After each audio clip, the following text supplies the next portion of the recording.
You scroll and somehow you feel behind.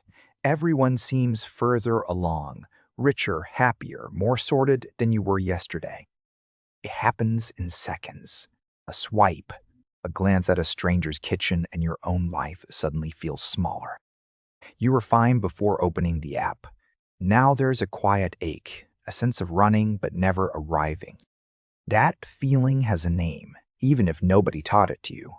It is the slow drain of constant comparison. By the end of this, you will see the trap clearly. Strangers will stop deciding how your life feels. Because you are not actually behind. You are facing a mirror built to make you feel that way. Think about the last time you opened your phone tired. Your life did not shrink in that single moment. You watch 50 people's best moments stacked together in 30 seconds. Your Tuesday cannot compete with that reel. Nobody warned you that scrolling is a comparison machine. It looks like entertainment, but it ranks you against others. The cruel part is, the people you envy are comparing themselves to someone else. Everyone stares up at someone unreachable. You measure your normal life against carefully chosen seconds. Of course you feel behind. The match was never fair. You see the apartment, not the rent stress. You see the trip, not the credit card balance underneath. You see the smile, not the fight from the night before. The feed only shows the surface, never the weight. Comparison feels like information. It feels like you are gathering useful data about how your life is going. But you are not gathering data. You are absorbing a feeling that whispers what you have is not enough. Here is the part most people miss. The trap is not the scrolling, but what you do with the feeling. You adjust your life to quiet the ache. A nicer dinner, a jacket, a vacation you cannot quite afford. It looks like ambition. It feels like motivation. Underneath, you are just trying to make the comparison stop hurting. That is the treadmill nobody names. You earn, spend, post, compare, ache, then start the loop again. Every loop costs you something, money sometimes, but more often your attention, your peace, your sense of enough. You probably know someone who looks like they have everything online: the clean apartment, the perfect plates, the laughing friends. That person opens the same app you do. They feel exactly what you feel scrolling theirs. Comparison does not care how much you have. It finds someone slightly ahead and points its finger there. That is why richer never feels like enough. A bigger kitchen, a longer trip, a smoother face is always waiting. So the goal is not winning the comparison.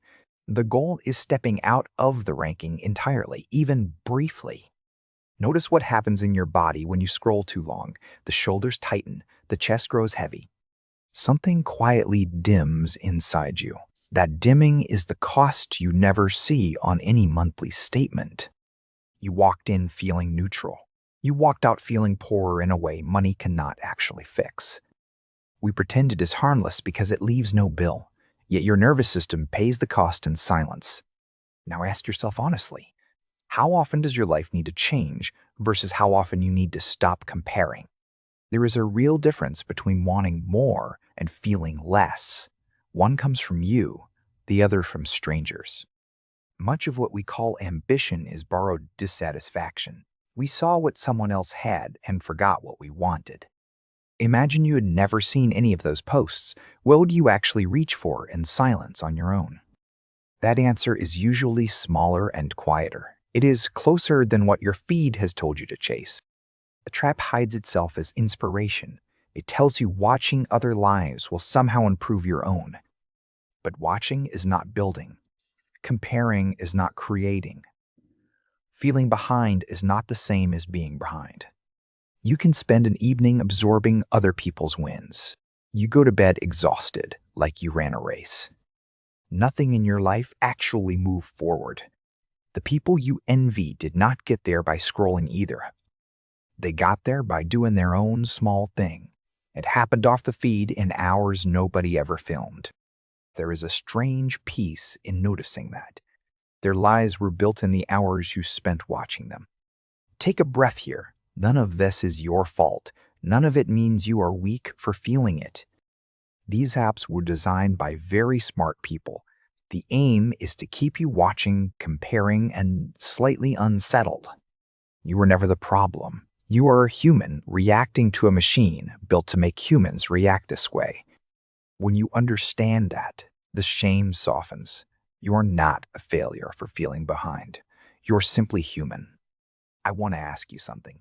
I would love if you shared an honest answer in the comments below. What does your feed quietly make you feel worst about? Your body, your home, your career, your bank account. Maybe how much fun other people seem to be having, or how easy their random Tuesday night looks.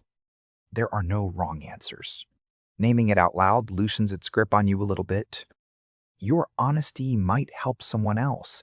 They may recognize their own version of the same quiet ache they cannot name. Sometimes, one comment from a stranger is enough. It can make another viewer feel less alone tonight. Now let us go deeper, because the surface story is only half of it. Comparison is not the real wound. The real wound is older. Most of us learned that being okay depended on how we measured up to others. Maybe it was grades or siblings. Maybe it was how the neighborhood looked at your family growing up. You learned to glance sideways before you could feel safe. That glance became a habit you barely noticed. The phone hands you a sideways glance every few seconds. Same old habit, much faster supply. So when scrolling hurts, it is not a new pain. It is an old one your body already knew. That is why willpower alone rarely works. You cannot logic your way out of a feeling built into you. What helps is gentler, naming the feeling as it arrives instead of obeying it, saying, "This is comparison." You do not have to argue with your feed. You just stop treating its verdict as the honest score. Imagine walking through a museum. Every painting whispers that your own life is shaped somehow wrong. That is what an hour of scrolling really is. You would not stay in that museum. You would leave. You would get some air. You would remember what your own life feels like outside those judging walls. The same option exists with your phone, even if it does not feel that way in the moment. You can close the museum door whenever you want. Not forever, not dramatically, just often enough to remember. Often enough to remember your ordinary life, the one that exists when nobody around you is performing. Here is what you slowly forget on the feed. Your real life is mostly invisible to everyone else. That is not a flaw. The morning coffee, the quiet hug, the slow walk home are still yours. The small joke nobody recorded is still real. Those moments still belong to you, even untelevised. Nothing about a moment becomes more real because strangers saw it. Nothing becomes less real because they did not. You do not need an audience to have a good life. We got used to thinking the audience was proof. Try this sometime. Have a small good moment and do not photograph it. Just let it pass through you. It will feel strange at first, like it did not count. That feeling shows how trained you have become. But sit with it. The moment is still happening, still real. It is still yours. That is the start of stepping off the comparison treadmill. Just remembering your life exists when unwatched. You notice something else, too. The people whose lives feel deepest are least desperate to display them. Their joy does not need a caption. Their progress needs no graphic. Their love needs no carousel. You feel it when you meet them. A quiet weight to their presence. Unhurried, settled, unbothered. That weight is what you actually crave when you scroll. Not their kitchen, not their trip, but that settled feeling. The unfair part is this: the more you scroll to find that feeling, the further you drift from it. The feeling does not live on a screen. It grows in slow, unposted moments where you simply live. If you have been feeling behind lately, it does not mean your life is wrong. Your inputs have been loud.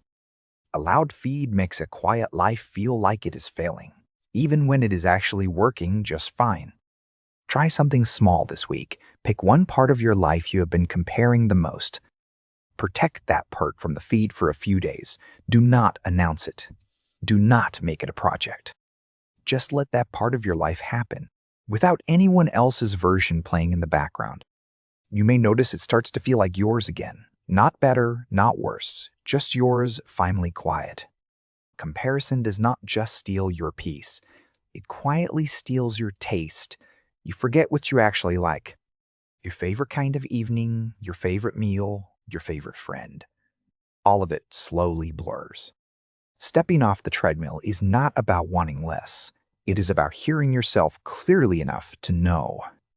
That is a very different life. Different from the one your feet has been quietly sketching, frame by frame. You are allowed to want things. Nice things, big things, beautiful things. Wanting is not the problem here. The problem is wanting things only because a stranger online seemed to enjoy them. That is not desire. Real desire feels steady. It does not vanish when you close the app or change with every new trend. If something still calls you when your phone is in another room, it is yours. That one is worth chasing. If it only calls you while scrolling, it probably is not. That one filter can change your life. Suddenly, half of what you were chasing turns out to belong to someone else, not to you. What is left is smaller but heavier. It is yours. And yours is the only thing that feels like enough. When the familiar ache shows up tonight, the one after too much scrolling, do not fight it. Just meet it. Just notice it, name it, and gently put the phone down. The ache will pass on its own. The life underneath the ache has been waiting patiently, waiting for you to come back and live inside it. You do not owe the internet a better version of yourself. You owe yourself a fuller experience of life. The life is not behind anyone's. It is not ahead of anyone's. It is simply not on the same track. It was never on the same track. It was never meant to be measured against any of theirs. If something here spoke to you, share one honest thought below. Do it before you close this video. Your words help more people than you'll ever know, especially the ones quietly feeling the same tonight. If you want more quiet conversations like this, subscribe now. We talked about money, status, and the endless chase. Turn on the bell. Next time the comparison age shows up, something gentler will be waiting for you. Something gentler than another endless scroll. Other people's best moments dressed as their normal life. The goal was never to win the feed. The goal was to come home to your own life. You are not behind. You never were. You were just looking in the wrong direction for the wrong proof. Close the app a little earlier tonight. Let the quiet come back. Let your real, unposted life finally have you.